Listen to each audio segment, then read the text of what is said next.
Bismillahirrahmanirrahim. Bismillahirrahmanirrahim. Assalamualaikum warahmatullahi wabarakatuh. Alhamdulillahi rabbil alamin. Wassalatu wassalamu ala rasulillahil karim, nabiyyina wa sayyidina Muhammadin wa ala alihi wa sahbihi ajma'in, wa ba'd. Saudara-saudariku dimanapun berada, alhamdulillah kita mengawali pertemuan kita di subuh ini waktu Indonesia bagian Barat dengan berusaha maksimal meningkatkan syukur kita kepada Allah Subhanahu wa taala. Alhamdulillah, tsumma alhamdulillah yang telah memberikan kita kesempatan untuk menjalani ibadah mulia, istimewa, begitu agung di bulan Ramadan ini. Dan kali ini telah memasuki hari yang keempat di bulan Ramadan tahun 1446 Hijrah. Kita bermohon pada Allah Subhanahu wa taala semoga seluruh rangkaian ibadah yang telah kita tunaikan diterima di sisi Allah Subhanahu wa taala dengan penerimaan terbaik. Pun demikian, semoga doa-doa, harapan-harapan terbaik yang kita panjatkan, kita mohonkan kepada Allah dikabulkan dengan pengabulan terbaik sesuai maslahat kebaikan untuk urusan dunia dan akhirat kita, insyaallah. Teman-teman dimanapun berada, seperti diketahui bahwa ayat Al-Quran yang memberikan petunjuk, yang memberikan panduan tentang penunaian ibadah siam Ramadan, baik dari segi kewajiban, baik dari segi teknis pelaksanaan, pun juga hal-hal terkait dengan penunaian ibadah siam ini didapati di dalam surah Al-Baqarah di ayat 183 sampai dengan ayat 187. Rangkaian ayat-ayat mulia ini seperti tadi diuraikan tidak hanya menampilkan kewajiban untuk menunaikan puasa Ramadan, tapi juga memberikan isyarat-isyarat yang begitu penting, dan di saat yang bersamaan juga memberikan petunjuk tentang karakter hamba-hamba Allah dalam menunaikan puasa ini. Di ayat 186 ada satu berita, juga keterangan, juga petunjuk yang sangat penting untuk kita insan beriman, hamba-hamba Allah Subhanahu wa taala. Dan hal yang menarik di ayat ini adalah dalam rangkaian ayat puasa 183 yang berisi tentang kewajiban menunaikan puasa Ramadan, juga jejak masa lalu umat sebelumnya yang diberikan kewajiban menunaikan puasa, dan ditutup dengan tujuan ditunaikannya puasa itu demi melahirkan karakter takwa yang paripurna dan menjadikan kita semakin baik dalam berkehidupan. Kemudian di ayat 184 kita diberikan petunjuk oleh Allah sekaligus keterangan yang jelas tentang waktu penunaian puasa, berapa lama itu ditunaikan, kemudian toleransi bagi hamba-hamba Allah yang mungkin di saat waktu penunaian puasa Ramadan itu sedang memiliki keadaan yang tidak memungkinkan untuk menunaikan ibadah siam. Apa yang harus dilakukan bila kelak setelah Ramadan memiliki kemampuan, seperti apa penunaian untuk mengganti ibadah di bulan Ramadan itu, dan bila diduga, dinilai secara medis, secara klinis tidak punya kemampuan untuk menunaikan itu dalam masa hidupnya, maka apa yang harus dikerjakan sehingga dengan itu bisa mengganti dan bahkan diharapkan menyamai ibadah yang ditunaikan khususnya pada saat puasa Ramadan itu. Kemudian di ayat 185 kita akan dapati tentang kemuliaan Ramadan yang dengan itu semua melahirkan motivasi yang sangat positif pada diri kita untuk mengejar keutamaan di bulan Ramadan itu. Maka ditampilkanlah yang paling utama, paling pokok tentang keutamaan Al-Quran. Dijelaskan bagaimana Al-Quran secara istimewa diturunkan di bulan Ramadan. Apa isi Al-Quran itu? Sehingga saking penting dan istimewanya dia diturunkan di bulan Ramadan, memiliki kandungan yang mengarahkan pada kesuksesan dan kebahagiaan setiap manusia di setiap dimensi kehidupan yang ia lalui. Al-Quran juga memiliki peran yang sangat signifikan untuk memberikan petunjuk kepada kita dalam menjalani kehidupan dengan benar. Ini benar diikuti, yang ini keliru ditinggalkan. Konsekuensi dari itu semua akan melahirkan hal-hal yang mungkin berpengaruh pada kehidupan kita. Demikian ditegaskan kembali bagi orang-orang yang memiliki satu keadaan yang tidak memungkinkan menunaikan ibadah siam, lalu dijelaskan batas toleransinya, dan kemudian dijelaskan bagaimana sifat Allah yang Maha Kasih selalu menginginkan kemudahan bagi setiap hamba untuk menunaikan ibadah yang diperintahkan oleh Allah Subhanahu wa Ta'ala. Dan dengan kemudahan inilah kita berpuasa, dengan kemudahan inilah kita menunaikan rangkaian ibadah, dengan kemudahan ini kita menunaikan segenap kajian-kajian yang bisa kita gali dari Al-Quran, mulai rangkaian ibadah malamnya, siangnya, pendalaman kepada Al-Quran, sehingga kita bisa menikmati rangkaian ibadah ini dan menyempurnakannya dalam perjalanan sampai akhir Ramadan. Setelah itu kita temukan keindahan hasil Ramadan yang memberikan dampak sangat positif pada diri kita, merubah kita menjadi pribadi yang lebih baik, mendapatkan hidayah, lantas kita bersyukur dan bertakbir di penghujung Ramadan sampai lahirnya keadaan yang baru di pembuka fitri di awal Syawal yang kita kenal dengan Idul Fitr atau Idul Fitrah. Nah, yang menarik ini sampai ayat 185. Nanti di 187 berisi keadaan-keadaan yang unik tentang hubungan keluarga, tentang suami istri, tentang masalah makan di malam hari, tentang pengantar ke sahur, dan lalu diberikan petunjuk akhir keadaan-keadaan yang mengantarkan kita semakin kenal Allah, semakin ingin mendekat kepada Allah, dan semakin ingin meningkatkan takwa. Di sela-sela 183, 184, 185 ke 187 tiba ada ayat 186 yang bunyinya kurang lebih demikian. A'udzubillahi minasyaitonirrajim. Bismillahirrahmanirrahim. Wa idza sa'alaka 'ibadi 'anni fa inni qarib ujibu da'watad da'i idza da'an falyastajibu li wal yu'minu bi la'allahum yarshudun. Wa idza sa'alaka 'ibadi, dan bila hamba-hambaku bertanya kepadamu ya Muhammad sallallahu alaihi wasallam, anni, tentangku. Dalam satu riwayat tentang asbabun nuzul turunnya ayat ini, ada yang bertanya di mana Allah, ada yang bertanya ingin mendekat kepada Allah, ada juga dugaan ingin memohon kepada Allah. Apakah harus memohonnya dengan cara yang keras, ataukah lembut, ataukah memohonnya seperti apa? Hal-hal terkait dengan aspek-aspek keinginan untuk mendekat kepada Allah Subhanahu wa Ta'ala. Teman-teman, ada yang menarik di beberapa kajian ayat ini, dan saya juga tampilkan di buku yang pernah saya tulis mengenai makna ayat puasa. Kita urai dari setiap lafaz yang mungkin kita dapati untuk dijelaskan. Bila ada kata idza bertemu dengan infinitif berupa kata kerja bentuknya lampau, sa'ala, kan? Ka-nya itu menunjuk pada Nabi Muhammad sallallahu alaihi wasallam. Sa'ala yas'alu. Kata kerja infinitif fi'il madhi bertemu dengan idza, maka maknanya itu istiqbal. Hal wal istiqbal. Jika ada yang bertanya padamu, kejadian di masa Nabi sallallahu alaihi wasallam terjadi, ada yang tanya pada Nabi, kemudian turun ayat ini.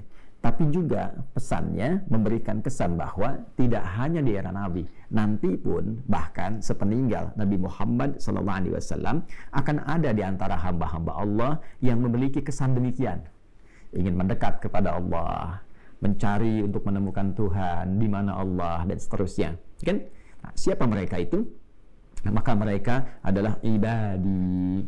Ini indah sekali kalimatnya, ya. Ibad jamak dari kata abdun, ya, untuk menunjuk pada sosok yang ingin meningkatkan ibadah, kedekatannya, kehambaannya kepada Allah Subhanahu wa Ta'ala. Abdun itu hamba, cara menghamba kita dengan beribadah. Maka turunan dari kata abdun ini muncul bentuknya berupa ibadah.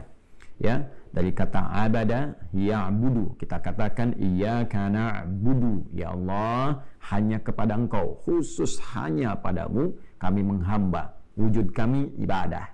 Untuk menunjukkan kami hamba, kami ibadah, kami salat. Ya, innani anallahu la ilaha illa ana fa'budni wa aqimis salata li dzikri. Demikian Al-Qur'an surah ke-20 Thaha di ayat ke-14. Ketika kita mendeklarasikan hanya Allah Tuhan kita, kata Allah, sungguh akulah satu-satunya Tuhan yang layak dipertuhankan. Kalau engkau sudah bertuhan kepada aku, maka menghambalah. Caranya sembah aku dengan cara menunaikan salat supaya terkoneksi kehambaan kita kepada Allah Subhanahu wa ta'ala. Maka orang yang menghamba dengan beribadah kepada Allah namanya abdun. Jamaknya disebut dengan ibadun.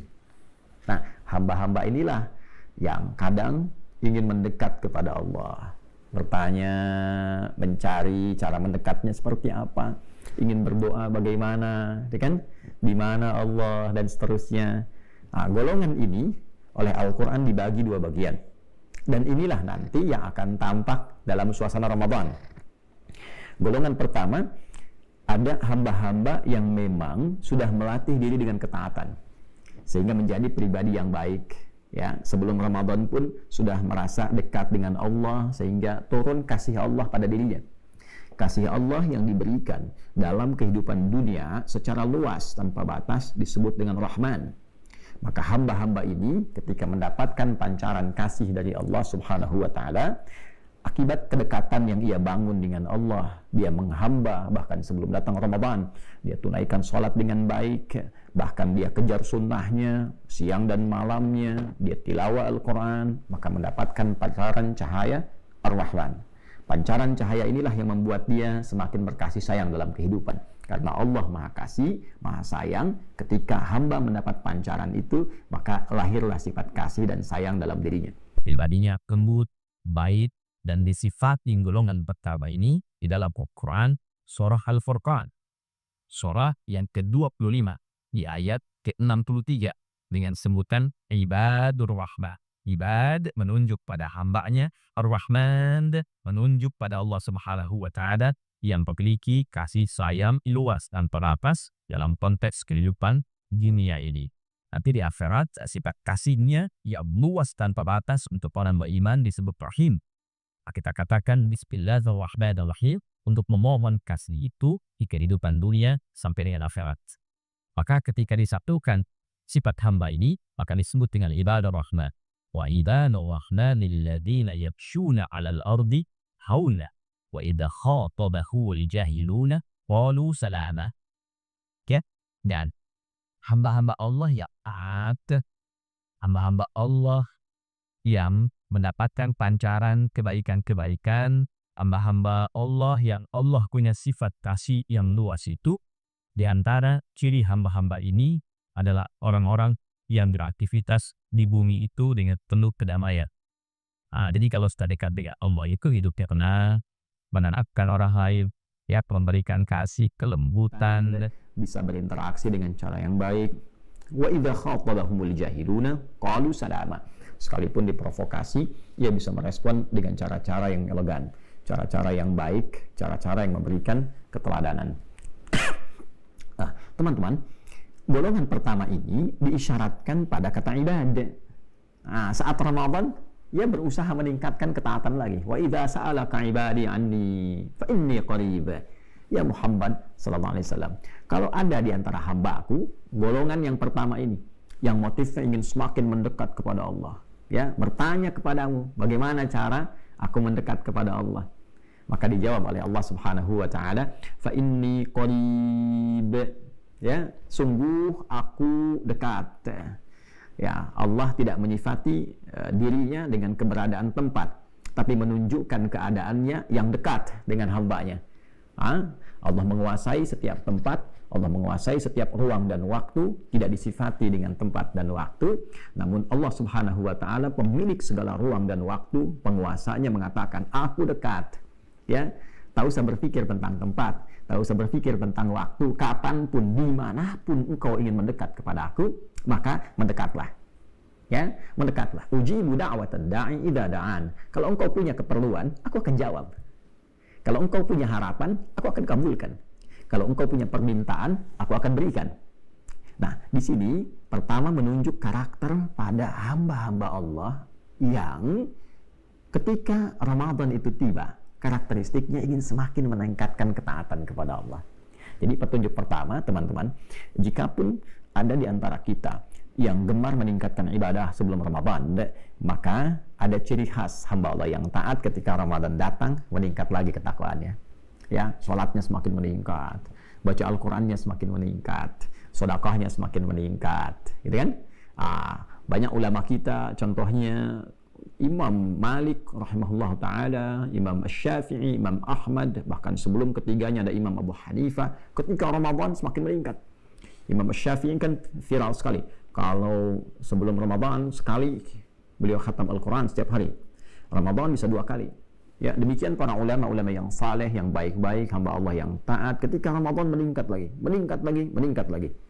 Nah, jadi ada kecenderungan fitrah ketika Ramadan, hamba-hamba yang baik itu semakin ingin meningkatkan taat kepada Allah. Maka ketika berkonsultasi kepada Nabi SAW, Allah langsung menurunkan jawaban. Ya kan? Itulah sebabnya kenapa diletakkan dalam rangkaian ayat-ayat puasa, karena fitrah hamba yang taat itu tidak merasa bahwa cukuplah. Ya, cukup sebelum Ramadan sudah banyak bekalnya. Nggak begitu. Ya, justru dia semakin tingkatkan dan manfaatkan Ramadan itu untuk meningkatkan ketaatan kepada Allah. Nah, ini ciri hamba yang taat. Jadi kalau kelihatan 11 bulan taat, Ramadan menurun, nah ini menunjukkan ada sesuatu yang harus diperbaiki. Ya, sesuatu yang harus diperbaiki. Kemudian yang kedua, ini cukup menarik juga. Ada golongan kedua, hamba yang merasa beriman kepada Allah, dalam tanda petik ya, saya katakan merasa ini, karena kalau beriman betulan tidak mungkin melakukan tindakan-tindakan demikian yang kita akan sebutkan dan isyaratkan. Dia muslim, dia hamba Allah, dia mengatakan beriman kepada Allah, tapi dia tidak menjadikan imannya sebagai panduan dalam kehidupan untuk menaati Allah, sehingga seringkali berbuat maksiat. Ya, karena iman mengarahkan pada taat, mustahil bertemu dengan maksiat. La yasriqul mu'min indama yasriq wa huwa mu'min. Kata Nabi memberi contoh, tidak mungkin ada orang beriman itu mencuri. Ya, saat dia mencuri ada iman dalam hatinya. Nah, maksudnya iman itu pasti akan mencegah ia dari perbuatan mencuri, korupsi, curang. Ya, jadi ketika seseorang mengatakan muslim, beriman, dan dia mencuri, ini menunjukkan imannya bermasalah. Jelas ya? Nah, ada golongan kedua yang ketika Ramadan pun tergerak dirinya untuk mendekat kembali kepada Allah, walaupun dirinya penuh dengan kesalahan, pernah banyak berbuat maksiat. Menariknya, ketika Ramadan tiba, Allah Subhanahu wa ta'ala maha mengetahui tentang keadaan ini. Tidak dibedakan, teman-teman. Hamba taat dengan hamba pelaku maksiat tetap disebut, diaku oleh Allah dengan nama yang sama. Ibadi, engkau pun hambaku. Walaupun engkau pernah berbuat maksiat, engkau banyak berbuat maksiat, bahkan engkau berumur maksiat, engkau tetap hambaku. Allahu Akbar. Dari mana taunya? Ya, golongan kedua ini masuk pada kategori ibadah, kita temukan di surah Az-Zumar misalnya, di ayat 53. Qul ya ibadi, qul ya ibadiyalladzina asrafu ala anfusihim, la taqnatu min rahmatillah. Innallaha yaghfirudz dzunuba jami'a. Qul ya ibadi. Di sini wa idza sa'alaka ibadi. Di ayat 53 surah Az-Zumar, qul ya ibadi. Katakan Muhammad sallallahu alaihi wasallam, sampaikan kepada hamba-hambaku yang merasa telah berumur maksiat dalam hidupnya. Pernah mencuri, atau bahkan pernah membunuh, pernah berzina, pernah mabuk, berumur dosa, israf namanya. Ya, qul ya ibadiyalladzina asrafu ala anfusihim, yang telah berbuat maksiat dalam dirinya. La taqnatu min rahmatillah. Jangan pernah putus asa mendapatkan rahmat Allah. Jangan pernah menyimpulkan enggak mungkin saya diterima kembali oleh Allah. Jangan pernah merasa demikian. Jangan pernah merasa menyimpulkan tidak akan pernah mendapatkan taubat, kasih sayang dari Allah Subhanahu wa ta'ala. Tidak. Ya, masih disebut hamba. Ya. Ramadan bulan limpahan rahmat. Kata Allah, la taqnatu min rahmatillah, jangan putus asa dari rahmat Allah. Ketika Ramadan tiba, rahmat diturunkan. Maka dengan rahmat ini, fitrahnya pelaku maksiat pun ingin kembali kepada Allah. Maka dipanggil oleh Allah, jika engkau mencari aku, ingin kembali kepada aku, jangan malu-malu. Ya, datang. Wa idza sa'alaka ibadi, pelaku maksiat pengen taubat di bulan Ramadan, disambut oleh Allah, kalimatnya disamakan dengan orang taat. Allahu Akbar. Ya, jangan malu-malu. Fa inni qarib, ketika engkau mau bertobat, aku lebih dekat denganmu. Allahu Akbar. Ya.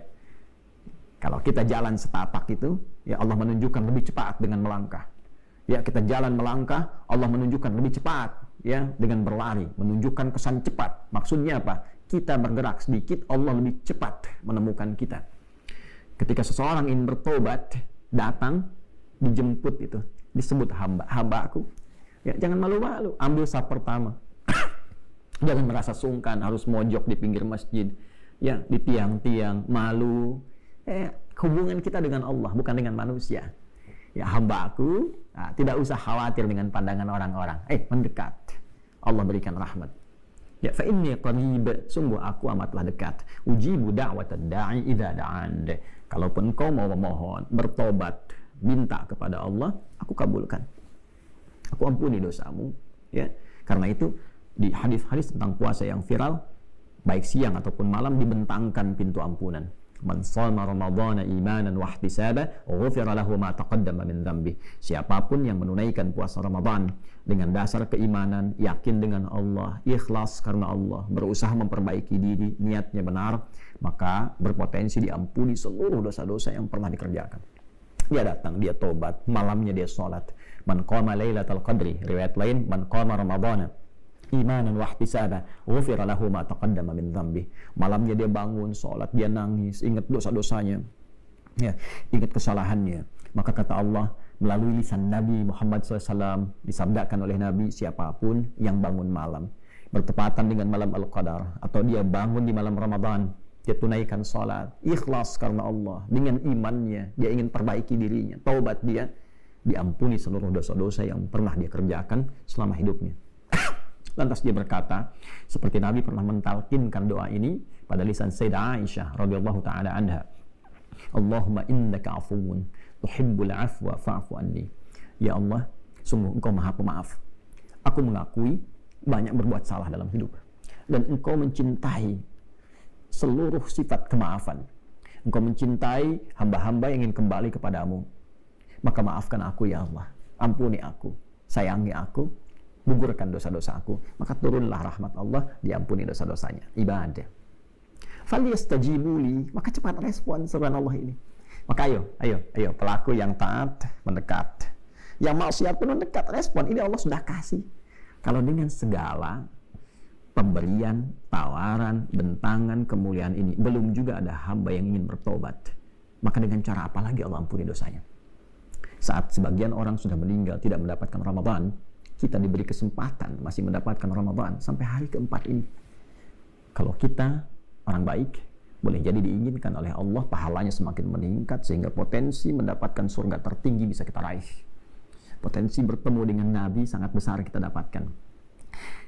Jika kita termasuk golongan pelaku maksiat, maka potensi mendapatkan ampunan Allah, dibersihkan dari dosa itu betapa terbuka dan lapang. Falyastajibuli.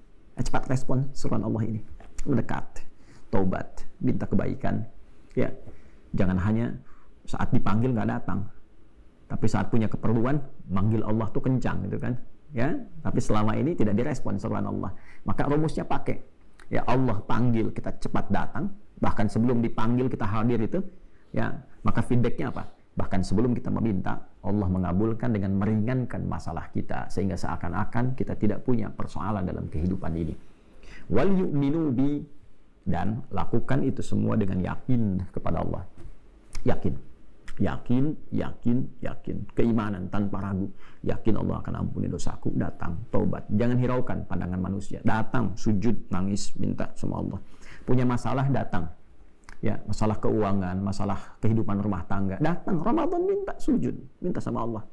Ya, mungkin persoalan datang nggak selesai karena belum takwa, ya. Masih ada maksiat yang belum terbuka hijabnya itu belum dibuka, ke orang tua masih belum baik dan sebagainya.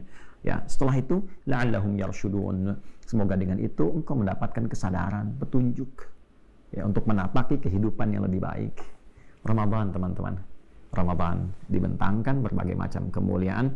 Saat kita menikmati ibadah Ramadan, ada bagian dari keinginan kita untuk mendekat kepada Allah. Semakin dekat, semakin meningkatkan taat, ataupun juga mendekat untuk menghilangkan maksiat, sehingga setelah Ramadan selesai, dua golongan hamba ini kembali mendapatkan kebersihan fitrahnya, kembali ia kepada keadaan fitrahnya, kembali ia bisa makan lagi, minum lagi dengan keadaan yang berbeda dari sebelumnya. Maka Idul Fitr memberikan kenikmatan berbeda untuk orang-orang yang mau mengamalkan dan meresapi apa yang Allah tunjukkan di ayat ini. Semoga kita digolongkan oleh Allah Subhanahu wa taala pada golongan hamba-hamba yang mau mendekat kepadanya dengan taat, mau mendekat kepadanya dengan bertobat, dan semoga dengan itu semua kita menjalani kehidupan ini dengan lebih baik, hayatan thayyibah, dan bila pun wafat dalam keadaan husnul khatimah.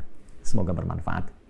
Maafkan saya, Adi Hidayat. Subhanakallahumma rabbana wa bihamdika asyhadu an la ilaha illa anta nastaghfiruka wa natubu ilaik. Wa akhiru da'wana alhamdulillahi rabbil alamin. Assalamualaikum warahmatullahi wabarakatuh.